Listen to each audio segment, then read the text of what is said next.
Amados irmãos, nós estamos aqui de volta aqui no Evangelho Eterno Sem Fermento. Gratidão estar com você neste dia, nessa tarde. Gratidão, mais uma vez, trazer com você a palavra que liberta, a palavra de final dos tempos, né? Palavra maravilhosa que tem sido aberta para nós, para que nós saiamos ali do engano, de tudo aquilo que nos aprisiona. Nós estamos iniciando esse estudo um pouco diferente. Eu gostaria que os irmãos estivessem voltando, né, para fazer os estudos anteriores. Como a gente tem falado, alguma coisa muito errada está acontecendo. Alguma coisa muito errada está acontecendo e você deve estar percebendo isso, mas não sabe dizer o que é de errado que está acontecendo. Mas nós vemos e nós sentimos que algo não vai bem. Hoje nós vamos falar um pouquinho a respeito de Bíblia diferente de Sagradas Escrituras. São coisas diferentes e hoje nós vamos aprender um pouquinho mais a respeito desse assunto, né? Eu quero inicialmente que a gente possa estar abrindo a palavra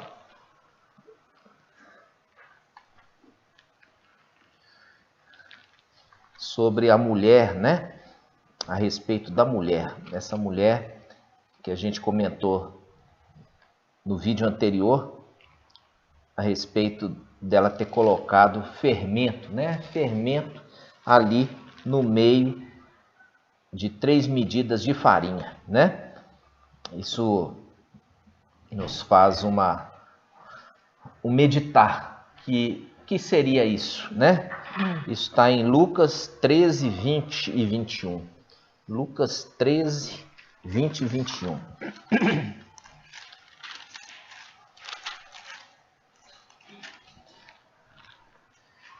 Olha só. Lucas 13, 20 e 21. Aqui nós vemos o Salvador, tá, irmãos? Ele fala assim: disse ainda: a que compararei o reino do eterno Pai? É semelhante ao fermento que uma mulher tomou e escondeu em 3 medidas de farinha até que tudo ficasse fermentado. Nós fizemos um vídeo anterior que a gente fala um pouquinho sobre fermento. Nós vemos que caiu um pouquinho a audiência, né? Mas eu peço aos irmãos que não assistiram ainda, que não assistiram esse vídeo, vá primeiro assistir esse vídeo, depois retorne para que o seu entendimento seja completo, ok, irmãos? Nós vamos observar uma coisa interessante. Nas Escrituras, quando fala de mulher, ele normalmente está querendo dizer uma representação de igreja, né? Mulher como uma representação da igreja, né? A gente vai observar a respeito de algumas passagens, né, que a gente observa a mulher, né? A mulher como representação da igreja. Vamos lá.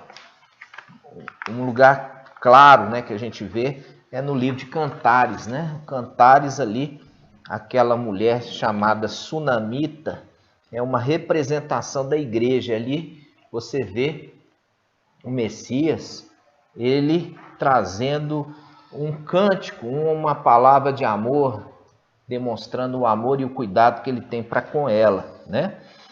Nós vemos também a representação ali de Rebeca e Isaac, né? Isaac ali como sendo o filho da promessa, né? A gente percebe naquele momento específico que ele vai se casar, né? Em Gênesis ali 24, né? Ali você vê que o servo de Abraão foi a lugar distante buscar uma noiva para Isaac, e ali qual que era o compromisso ali? Que a mulher não fosse cananita. O que significa isso? A mulher não seja cananita, quer dizer, não seja idólatra, né? não seja idólatra. Essa era o entendimento. Nós vemos também a passagem ali de Adão e Eva, né? Quando nós vemos Adão e Eva, nós vemos ali que Adão é uma representação ali também daquele que casa, né, com Eva. Eva, uma representação daquela que sai da costela dele. Nós vemos também Ruth e Boaz, né? Então, em vários momentos na Escritura nós vemos ali a mulher sendo representada pela igreja. Igreja. E isso tudo para quê? Para que a gente pudesse voltar em Lucas e entendesse o que? Aquela mulher que está colocando 3 medidas de farinha junto com um fermento no 3 medidas de farinha e fazendo toda aquela massa levedar, né? E a gente já fez uma representação também do pão, né? O pão como sendo o alimento da palavra, né? A caminhada do povo israelita ali pelo deserto, descia o quê? O maná do céu, e com isso eles faziam pães, né? Exatamente. Então eles se alimentavam. Então, como sendo uma palavra diária do Criador, né? E sem fermento. Sem fermento. Então, nós vemos essa representação. Então, quando o Messias está falando em Lucas a respeito dessa medida, essa medida de que essa mulher pegou 3 medidas de farinha e adicionou uma medida de fermento, nós já fizemos o estudo anterior que um pouquinho só de fermento já leveda toda a massa. Então, quando nós estamos vendo aqui, o que o Messias está querendo dizer? Ele está querendo dizer o seguinte: a igreja, ele está referindo a mulher ali como sendo a igreja. A igreja, ele adicionou um corpo estranho no meio da farinha, né? Nós fizemos, como falamos, volta no vídeo anterior e faça o estudo do fermento. Então, quando nós estamos vendo isso, a gente volta na questão da antiga aliança, quando se tinha a revelação do Pai. O Pai revelava e ele revelava e se escrevia onde?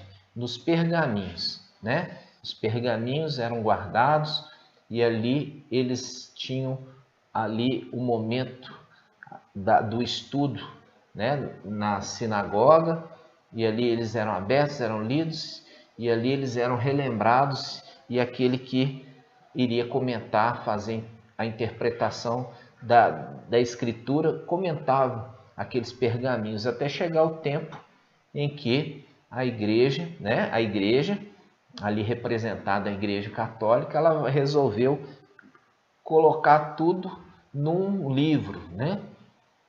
Esse momento é o momento que foi feita uma transcrição.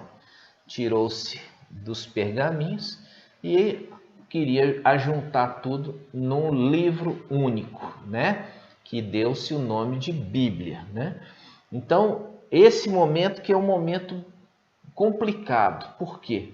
Porque esse é um momento que o Messias, ele queria alertar a igreja, falando daquele momento que a mulher iria fazer algo que não seria algo bom, porque ela iria fazer algo escondido. Olha só, ela faria algo escondido. Está em Lucas 13, né? 13, 20. Lucas 13, 20 diz assim, olha. Aqui compararei o reino do Criador é semelhante ao fermento que uma mulher tomou e escondeu.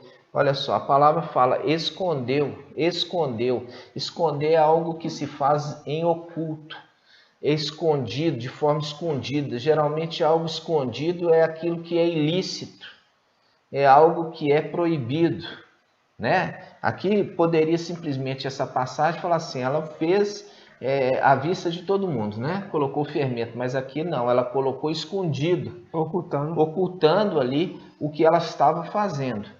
E essa é o segredo que nós estamos trazendo agora sobre essa mulher e o que se trata. O que se trata ali, aquela farinha que foi adulterado ali pelo fermento, né?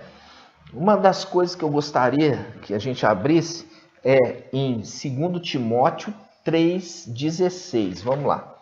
2 Timóteo 3,16. Toda escritura.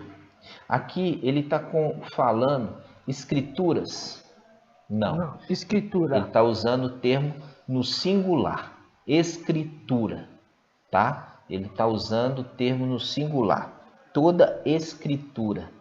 Toda escritura, e aqui está escritura no singular, tá? No singular, e não escrituras, mas escritura, como sendo parte de um corpo, um único corpo, é inspirada pelo Criador e útil para instruir,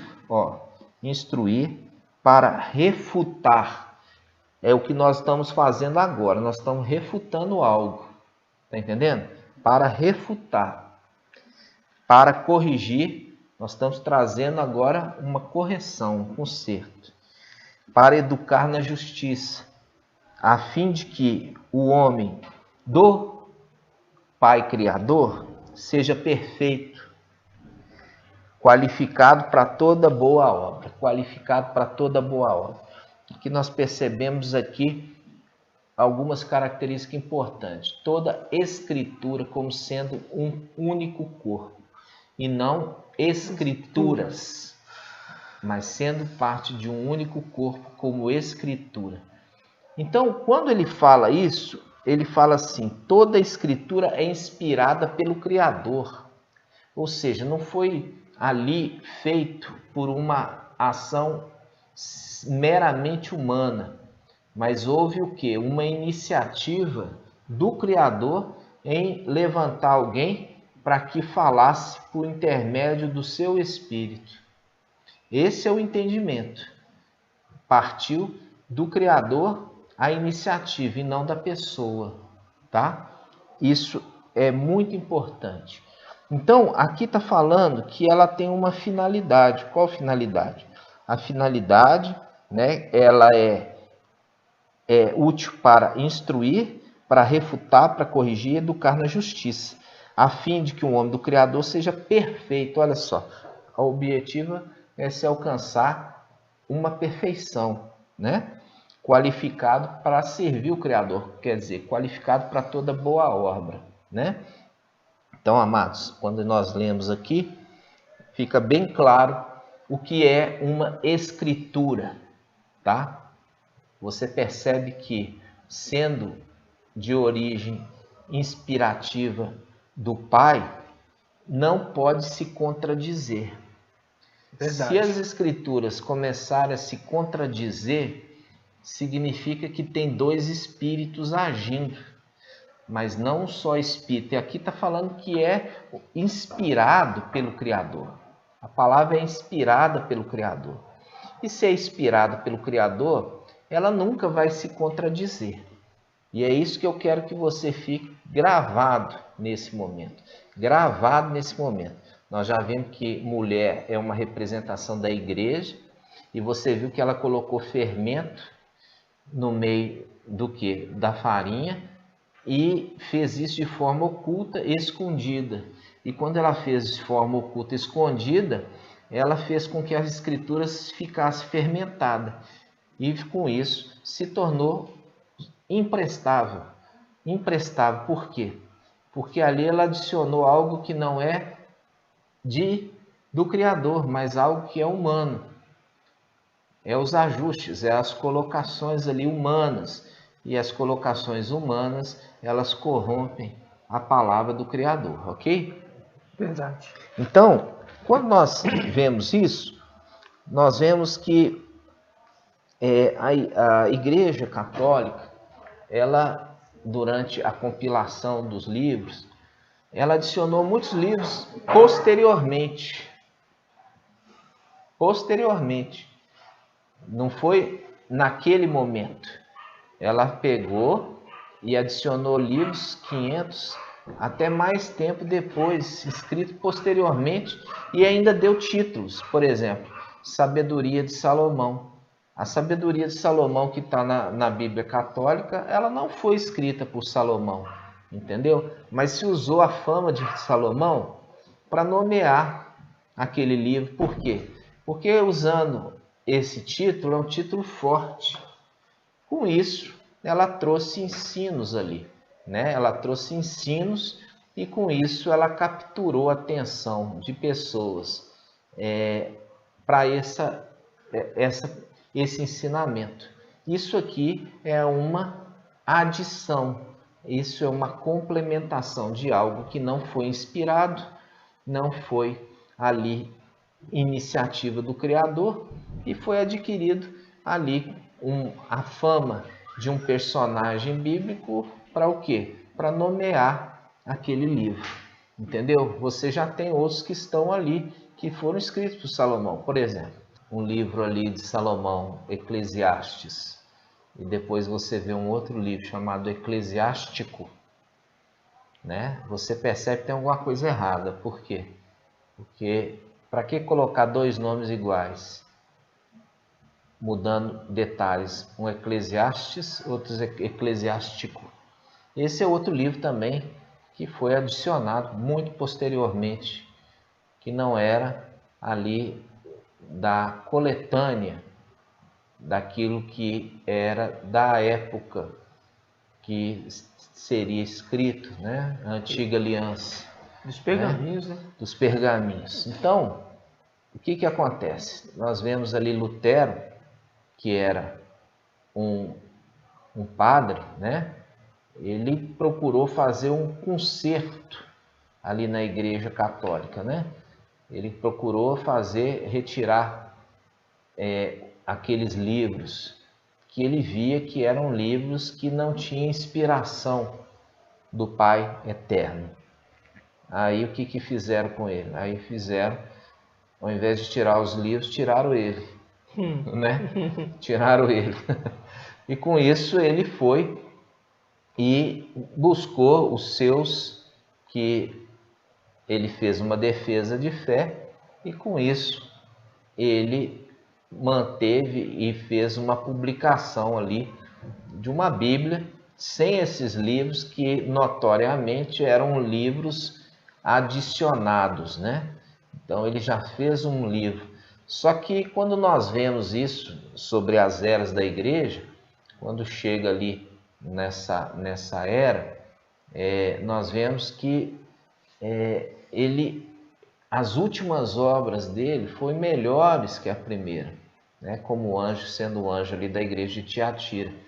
Ele conseguiu fazer uma melhoria da condição da era de Tiatira, por isso que ele é referido que as últimas obras dele são melhores do que a primeira, mas mesmo assim ficou muito aquém do que se era esperado, né? Muito aquém do que era esperado. Por quê? Porque ali a Bíblia continua contendo ainda livros, né? Livros que são livros sem inspiração. Como que a gente percebe isso? Quando são ensinos que se chocam.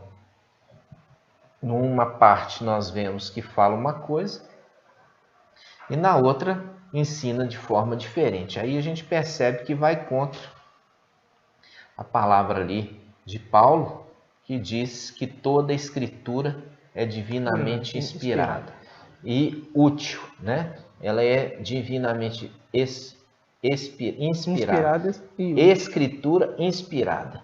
Toda. Aí, o que se ensina nas igrejas? Que toda a Bíblia é inspirada. Não. É diferente de toda a escritura para toda a Bíblia.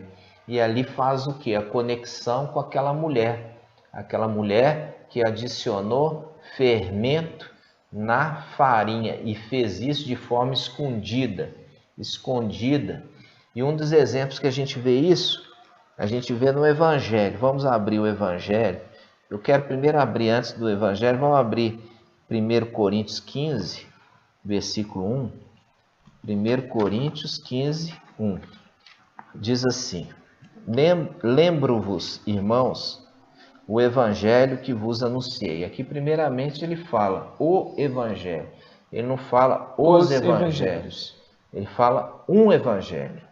O Evangelho que vos anunciei, que recebestes e no qual permaneceis firmes, e pelo qual sois salvos. Por esse Evangelho. Por esse Evangelho. O Evangelho.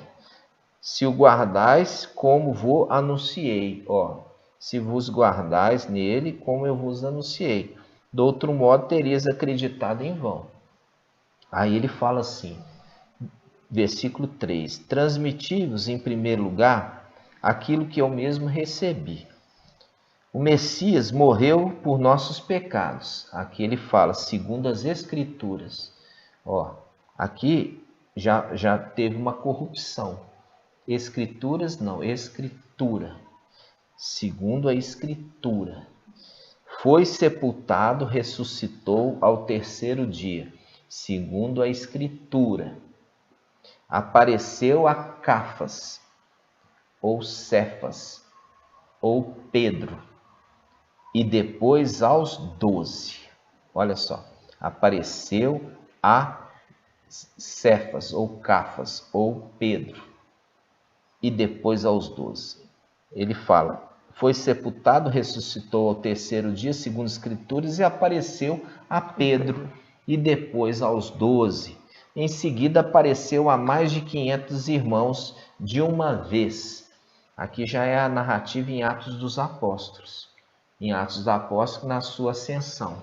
Então, nós temos que lembrar que quem era o companheiro que fazia as anotações de todos os fatos?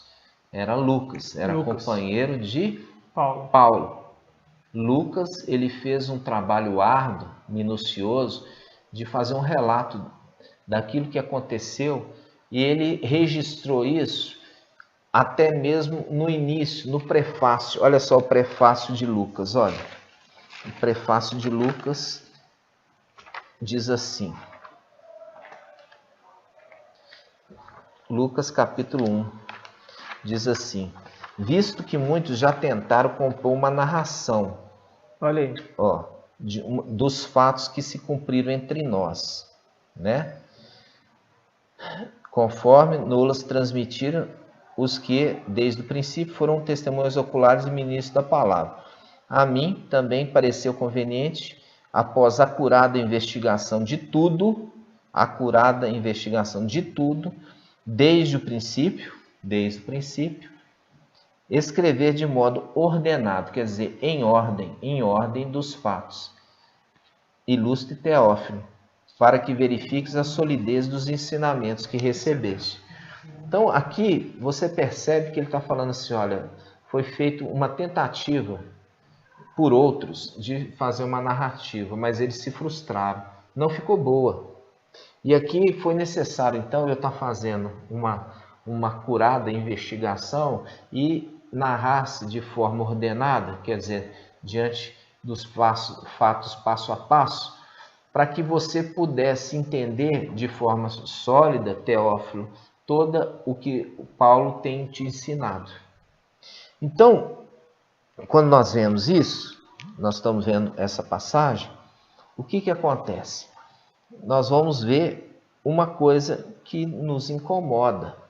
O que nos incomoda? Nós lemos lá em 1 Coríntios, né? Vamos abrir de novo, 1 Coríntios 15, versículo 3, ele fala assim, transmiti-vos em primeiro lugar aquilo que eu mesmo recebi. O Messias morreu pelos nossos pecados. Quando ele fala morreu pelos nossos pecados, faz um link com a oração de Lucas. Perdoa os nossos pecados. Perdoa os nossos pecados. Por isso aqui está falando assim, ele morreu pelos nossos pecados. Então já faz o link, perdoa os nossos pecados. A oração de Lucas. Já a oração de Mateus é perdoa as nossas dívidas. É diferente, porque o próprio Messias, isso em Lucas, ele fala de um administrador infiel que perdoava a dívida. Viu que as coisas estão começando a ficar estranhas? A gente continua nessa palavra, versículo 4. O Messias foi sepultado, ressuscitou o terceiro dia, segundo as Escrituras, segundo as Escrituras, segundo as Escrituras, segundo as Escrituras. Viu aqui que tinha uma escritura? Era aquilo que era referência para eles. E fala, apareceu a Pedro e depois aos 12. Depois de ter ressuscitado no terceiro dia, apareceu para Pedro e depois para os 12, né? E na realidade, aqui já é uma corrupçãozinha, Por quê? Porque aqui eles já acrescentam que o traidor ainda estivesse no meio deles. Mas não. Você vê ali que apareceu para Os 11. os 11, né? Apareceu para os 11. Então, você começa a ver alguns detalhezinhos que você vê que tem um dedinho da mulher aqui, né? Então, quando a gente volta no Evangelho de Mateus, aí que fica grosseiro. Por quê? Mateus 28, versículo 5. Olha só. Mateus 28, versículo 5. Diz assim: Mas o anjo, dirigindo-se às mulheres, disse-lhes: Não temais, sei que estáis procurando, aqui fala Jesus, o crucificado. Ele não está aqui, mas ressuscitou conforme havia dito. Vinde ver o lugar onde já ele jazia, e depressa ide dizer aos seus discípulos: Ele ressuscitou de entre os mortos, e eis que precede na Galiléia, e lá que o vereis. Vede bem, eu vos disse. Elas partiram depressa do túmulo, comovidas e com grande alegria, anunciaram e correram e anunciá-lo aos seus discípulos. E eis que Jesus veio ao seu encontro e lhes disse: Alegrai-vos. Elas, aproximando, abraçaram-lhe os pés, prostrando diante dele. Você percebe aqui que vai contra o que Paulo está dizendo em 1 Coríntios 15. Está indo contra, porque lá está falando assim: segundo as Escrituras, o Mestre, ele ressuscitou depois de 3 dias. Apareceu primeiro a Pedro e depois aos 12. Aqui na narrativa de Mateus, ele apareceu primeiro para quem? Para Maria. Para as mulheres. Para as mulheres. Mas ali está falando em 1 Coríntios, Paulo, que ele apareceu para Pedro. E aqui está falando que apareceu para as mulheres. Você começa a observar que tem uma contradição aqui. Algo está estranho.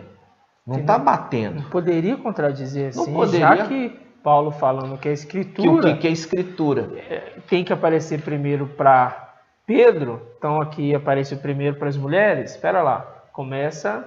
O entendimento aí começa a ficar distorcido entre um evangelho e outro. Exatamente. Aqui no Evangelho de Mateus, capítulo 28, versículo 1, já fala outra coisa. Fala assim: após o sábado, ao raiar do primeiro dia da semana, Maria Madalena e outra Maria vieram ver o sepulcro. E eis que houve grande terremoto, pois o anjo do Mestre, descendo do céu e aproximando-se, moveu a pedra e sentou sobre ela. O seu aspecto era como relâmpago e a sua roupa alva como a neve. Os guardas tremeram de medo dele e ficaram como mortos. Mas o anjo disse às mulheres: Não temais, sei que estás procurando o Messias, o crucificado. Ele não está aqui. Aí, quando fala aqui no versículo 9, ele fala assim: E eis que Jesus veio ao seu encontro e lhes disse: Alegrai-vos. Elas, aproximando-se, abraçaram-lhe os pés e prostraram diante dele. Então aqui está mostrando que apareceu para as duas, para Maria Madalena e para outra Maria, né? Aqui no Evangelho de Mateus apareceu para as duas, para Maria Madalena e também para outra Maria. Vamos ver como é que está em Marcos. Marcos 16. Marcos 16, 1, né? Diz assim: Passado o sábado, Maria Madalena e Maria, mãe de Tiago, e Salomé compraram aromas para ir ungir o corpo. De madrugada, no primeiro dia da semana, elas foram ao túmulo ao nascer do sol. E diziam entre si: Quem rolará a pedra da entrada do túmulo para nós? E erguendo os olhos, viram que a pedra já tinha sido removida. Ora, a pedra era muito grande.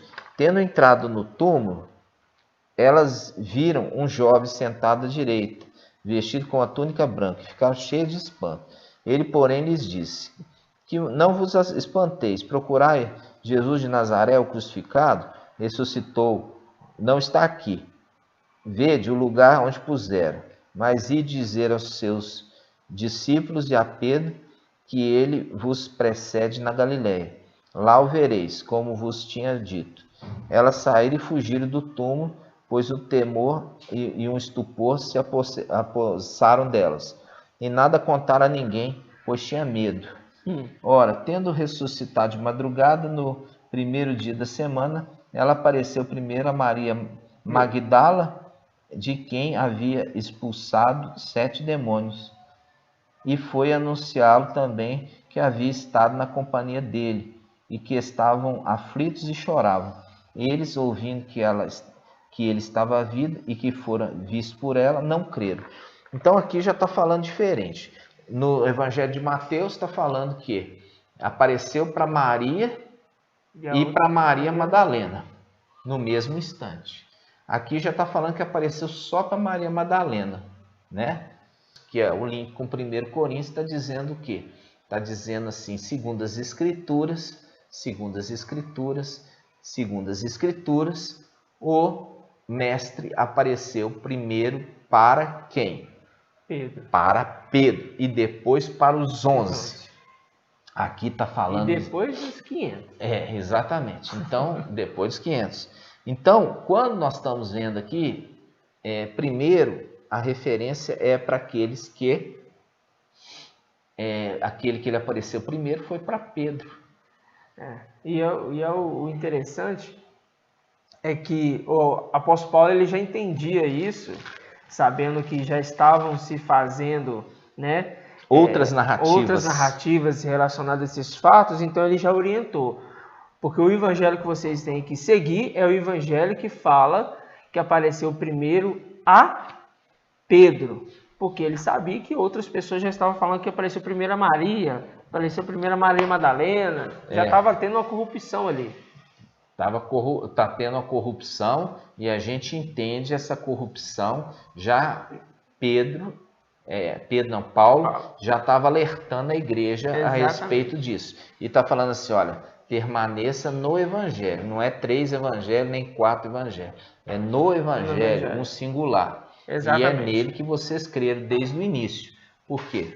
Porque foi esse evangelho que foi o evangelho apresentado por Paulo com as igrejas que ele abriu. Foi esse evangelho que foi anunciado e foi esse evangelho que foi anunciado desde o início.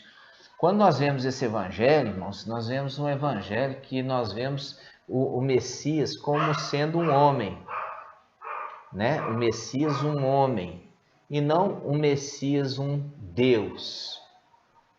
O Messias um homem e não o Messias um Deus. Nós vemos isso quando foi um alerta, né? Um alerta ali de Paulo, né? Que a verdade tinha que ser anunciada. Vamos pegar essa passagem que fala assim, ele veio como homem, né? Vamos pegar essa passagem. Então, meus irmãos, vamos abrir 1 Timóteo capítulo 2, versículo 3 a 5, que aqui nós vemos uma característica importante a respeito do Messias. O Messias, ele veio e ele teve que nascer como homem, tá?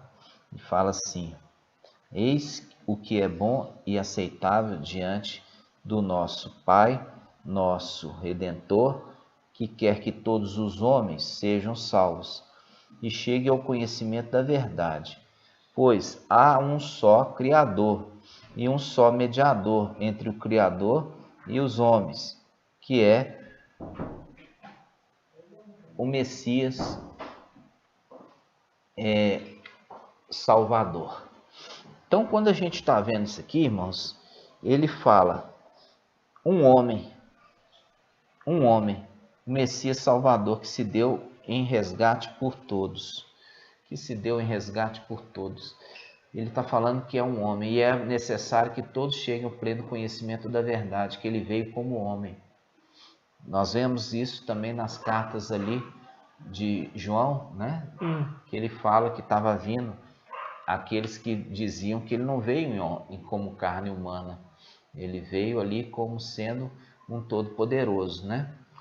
Então, quando você lê o Evangelho de Lucas e quando você começa a confrontar com os evangelhos ali de João, de Marcos e de Mateus, você percebe que algo está muito errado ali. Por quê?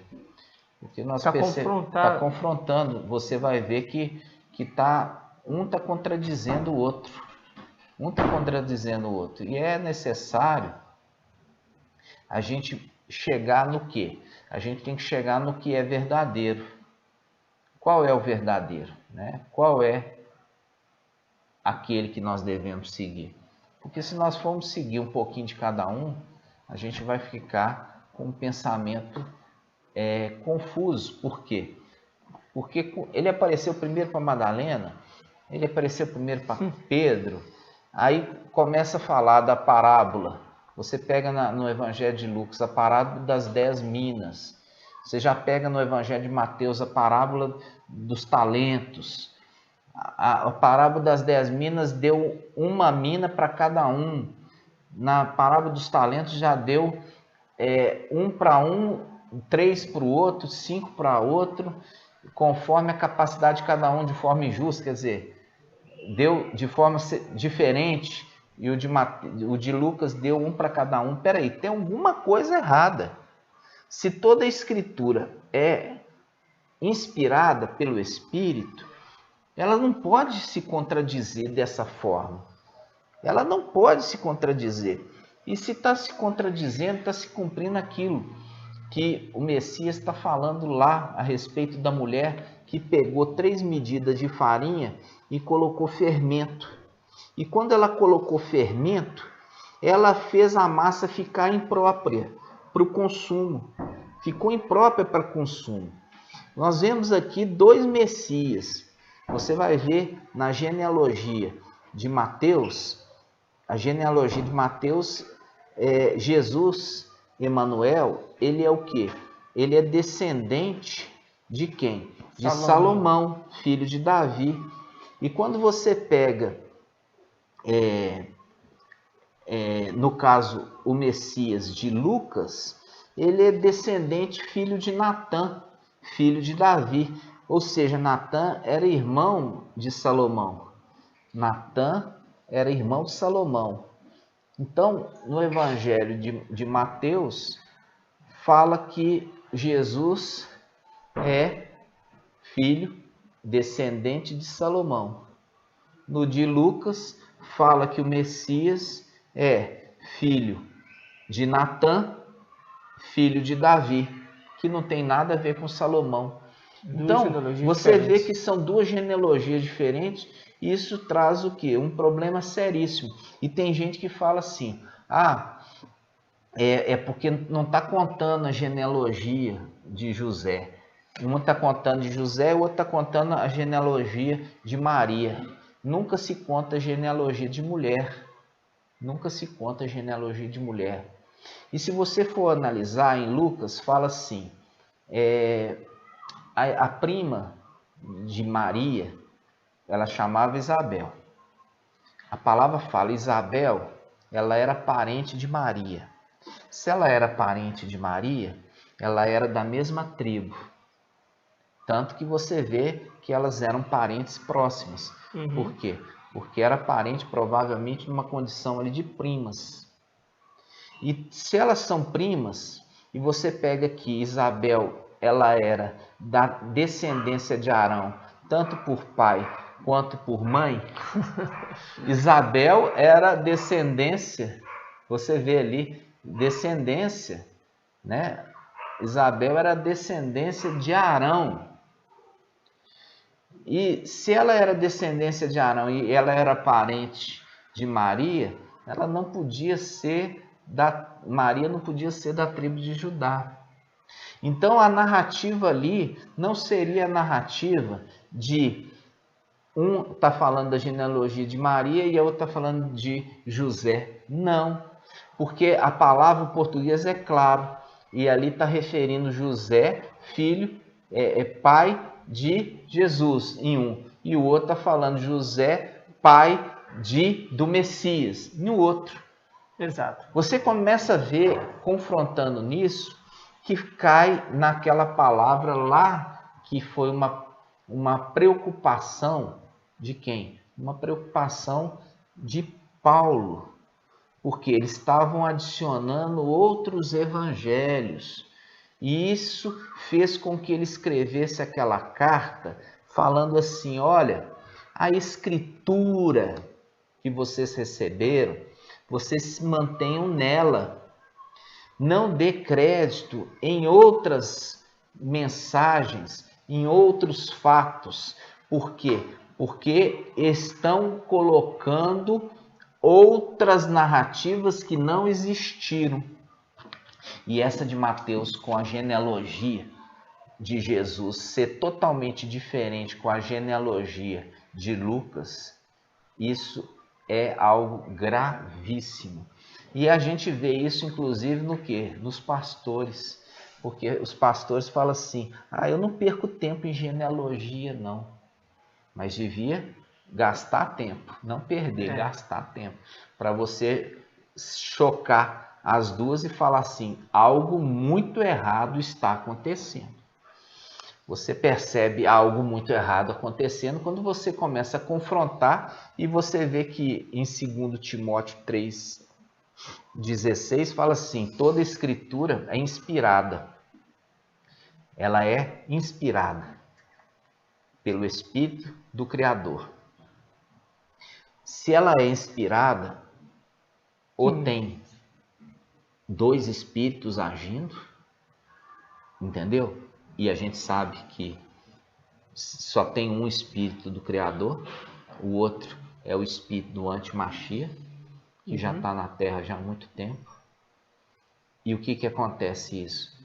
É o choque de entendimento, de você chegar agora no final dos tempos e entender: agora eu entendi, agora eu fui revelado o que significa a mulher que pegou 3 medidas de farinha e colocou fermento, e até que tudo fez ficar fermentado.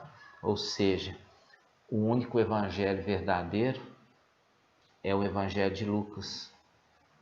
Por quê? Porque o próprio Salvador, em Lucas, fala que o reino celestial é semelhante a uma mulher, ou seja, a igreja. Exato. Que adicionou fermento no meio de 3 medidas de farinha, até que essas 3 medidas de farinha ficasse o quê? Corrompido, ficasse impróprio para se consumir. Por isso que eu pedi para os irmãos no início do vídeo assistir primeiro a respeito do contexto do que representa o fermento. Tá? Aí você fala assim comigo: vocês só que estão certos, todo mundo está errado. Aí eu quero que você abra a palavra em Apocalipse 12. Vamos abrir Apocalipse 12. Nós vamos abrir na Almeida Corrigida Fiel. Almeida Corrigida Fiel. Apocalipse 12, versículo 7. Isso ainda não aconteceu, isso está prestes a acontecer, tá? Houve batalha no céu, Miguel e os seus anjos batalhavam contra o dragão. E batalhava o dragão e os seus anjos. Mas o dragão não prevaleceu, nem mais o seu lugar se achou nos céus. E foi precipitado na terra o grande dragão, a antiga serpente, chamada o Diabo e Satanás, que engana todo o mundo. Ele foi precipitado na terra e os seus anjos foram lançados com ele. Ou seja, que engana todo mundo. Quando fala que engana todo mundo, não ficou ninguém sem ser enganado. Até que chegou agora a verdade no final dos tempos. Por quê? Porque coisas muito grandes estão para acontecer nessa terra e não são coisas nada agradáveis. Nada agradáveis. Esse é um tempo que se cumpre o evangelho eterno sendo anunciado sem fermento, para que haja esperança para aqueles que, ouvindo, voltem novamente para a verdade, porque isso está em Jeremias 6, né? A gente falou nos vídeos anteriores. Jeremias 6, vamos abrir lá? Jeremias 6, vamos lá. Jeremias 6,16 diz assim: assim diz o Criador, parai sobre os vossos caminhos e vede. Quer dizer, você que está andando um caminho, nesse caminho você para olhar. Perguntai sobre as veredas antigas. Qual era o caminho do bem? Qual era o caminho do bem? E caminhai nesse caminho. Eu estabeleci sobre vós sentinelas. Atentai ao sinal da trombeta, ou seja, do alerta, Porque os sentinelas tocavam trombeta quando estava para vir um inimigo. Lembra disso? Para que o povo se preparasse. E ele fala: atentai ao sinal da trombeta, mas eles disseram, não atentaremos, né? E quando nós vemos aqui, olha só, pulei um pedacinho, vamos voltar, versículo 16, assim diz o Criador, parai sobre os vossos caminhos e vede, perguntai sobre as veredas antigas, qual era o caminho do bem, caminhai nele, então alcançareis repouso para vós. Mas eles disseram, não caminharemos nele. Aqui nós estamos voltando para aquele evangelho que Paulo pregou lá atrás. E ele pregou lá atrás e ele foi perseguido por ele ter pregado esse evangelho. Mas ele foi perseguido humanamente falando, mas aprovado pelo Criador. Foi aprovado pelo Criador. Entendeu? E ele fez tudo, todo possível para que a igreja, a partir do momento que passasse a era dele, continuasse no caminho correto, inclusive deixando aqui as cartas de orientação à igreja. E aqui você percebe que ele mesmo já falava, olha, estão trazendo um outro evangelho no meio de vocês. E eu fico até admirado que vocês tenham recebido esse evangelho tão rapidamente. Tão rapidamente. Vamos ver essa passagem? Gálatas. Vamos lá, irmão, abre lá para nós. Gálatas. Gálatas insensatos. Tão rapidamente. Abandonastes. Que fala assim, Gálatas capítulo 1, versículo 6, tá, irmãos? Gálatas 1, 6. Olha aqui que Paulo está falando. Paulo está falando aos Gálatas. Você vê, né? Gálatas 1, 6. Jeremias 6. 6, né? Exatamente. Informação da palavra conversando entre os profetas e os apóstolos, né? Exato. Os discípulos. Exatamente. São informações importantes. Muito importantes. Então ele fala assim, admiro-me de que tão depressas abandoneis aquele que vos chamou pela graça do Messias e passeis a outro evangelho. Viu? Isso já estava acontecendo lá na época de Paulo. Eles já estavam recebendo outras mensagens a respeito do Messias, que na realidade era outro Messias. Era outro Messias, e é por isso que ele estava chamando a atenção, falando assim, olha, eu estou admirado com vocês. Olha só o que ele fala, admiro-me de que tão depressa abandoneis aquele que vos chamou pela graça do Messias e passeis a outro evangelho. E ele fala, não que haja outro. Quer dizer, há um só, qual? Aquele que eu anunciei para vocês no início. Exato.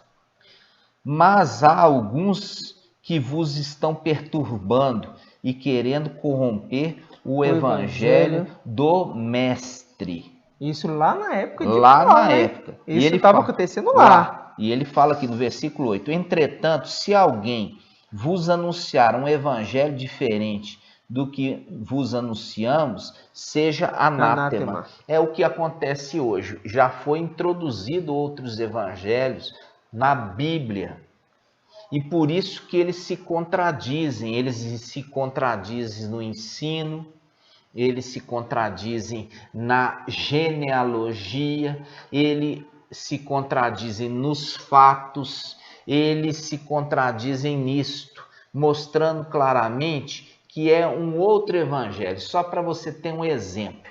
Quando você pega Lucas e fala que Lucas era um médico, ou seja, uma pessoa letrada, porque o médico ele faz anamnese, ele tem que registrar todos os fatos para ele acompanhar a evolução, a melhora, o progresso ali do paciente. Então, o que acontece? Ele é uma pessoa acostumada a relatar fatos cotidianos. E ele fez uma pesquisa acurada. Ele não fez simplesmente uma pesquisa, fez uma pesquisa acurada dos fatos e colocou eles na cronologia do acontecimento. E sabe o que acontece? Aí você confronta, por exemplo, quando você confronta Lucas a respeito de reis magos. Poxa, era uma coisa tão legal, né? Aqueles reis magos, olha só, mago com magia, né? Trazendo ali uns presentes estranhos, né? Trazendo uns presentes, incenso, né? Será que o Salvador teria um pacto com os magos? Com o mago do Oriente que veio seguindo as estrelas. Mas por que em Lucas não tem falando nada disso? Estranho. No Evangelho de Mateus fala que ele foi para o Egito e depois do Egito ele retornou. Em Lucas não fala nada sobre isso. Estranho, por quê? Porque você pega em Lucas, se ele está falando que ele fez uma pesquisa acurada, como que ele pôde esquecer de algo tão importante, irmão? E ainda mais porque você vê ali que Paulo fala assim que a vontade do Criador é que todos entendam a respeito do Salvador, que ele veio como homem. Exato. Como se ele veio como homem andando sobre o mar? Não é? Algum homem anda sobre o mar? Não. Mas isso está em Mateus. Pois é. Mas não está em Lucas. Por que não está em Lucas? Nossa, mas um acontecimento desse tem que estar relatado. Lucas esqueceu, né? Ah, Lucas é muito distraído, né, irmão? Lucas é muito distraído. Esqueceu. E agora, ele é homem. Mas como que um homem consegue andar sobre o mar? É porque não é escritura. Aquele ali é a orientação que Paulo estava falando em Gálatas. Eu estou admirado com vocês que tão rapidamente já abandonaram o Messias para seguir outro e abandonaram o evangelho que vocês receberam para seguir outro evangelho. E é isso que está referido ali quando o Messias fala em Lucas a respeito do quê? A respeito de uma mulher, que a gente já viu que é uma representação da igreja, que colocou uma medida de fermento em 3 de farinha e fez tudo levedar. É esses evangelhos que nós vemos aqui, que o próprio Shaul falou, né? Falou, se alguém vier trazer para vocês um outro evangelho, que seja anátema, além desse que eu já tenho trazido. E qual que ele trouxe? Ele trouxe o evangelho de Lucas, porque Lucas era o companheiro de Paulo. Lucas que fez a narrativa de Atos dos Apóstolos. Atos dos Apóstolos foi narrado por Lucas. O Evangelho segundo Lucas foi narrado por Lucas. Esses outros evangelhos é aquilo que nós falamos no início. Pegou-se uma narrativa corrompida e mexida e colocou lá Evangelho de Mateus. Evangelho de Mateus. Como a mulher pegou a sabedoria de Salomão, que foi escrito mais de 1000 anos depois de Salomão, e para dar crédito àquela escrita, colocou sabedoria de Salomão. Eu tenho que ler esse livro. porque eu quero ficar sábio igual Salomão. Então se coloca ali o quê? Coloca um título muito convidativo, mas que um conteúdo totalmente humano. Não tem nada de inspirado. Entendeu? Então é a mesma coisa que fizeram. Essa mulher, igreja, ela corrompeu, colocando fermento na onde? Na massa, na farinha. Qual era o objetivo disso? O objetivo disso era atrair novos seguidores. Exatamente. Novos seguidores. Aumentando o tamanho da massa. Qual é o objetivo de se colocar fermento na farinha, irmão? Inchar. Inchar, fazer a massa crescer. E a massa fica mais gostosa, não fica? Óbvio. O bolo fica macinho. Mais vistoso. Nossa, é muito mais vistoso. E fica mais fácil de comer, não fica? Exato. Fica macio. Mesmo quem é banguelo não vai ter problema, porque a massa está macia. Ou seja, fica delicioso para todo mundo. É verdade. Diferente de uma massa de ázimo, que é uma massa dura.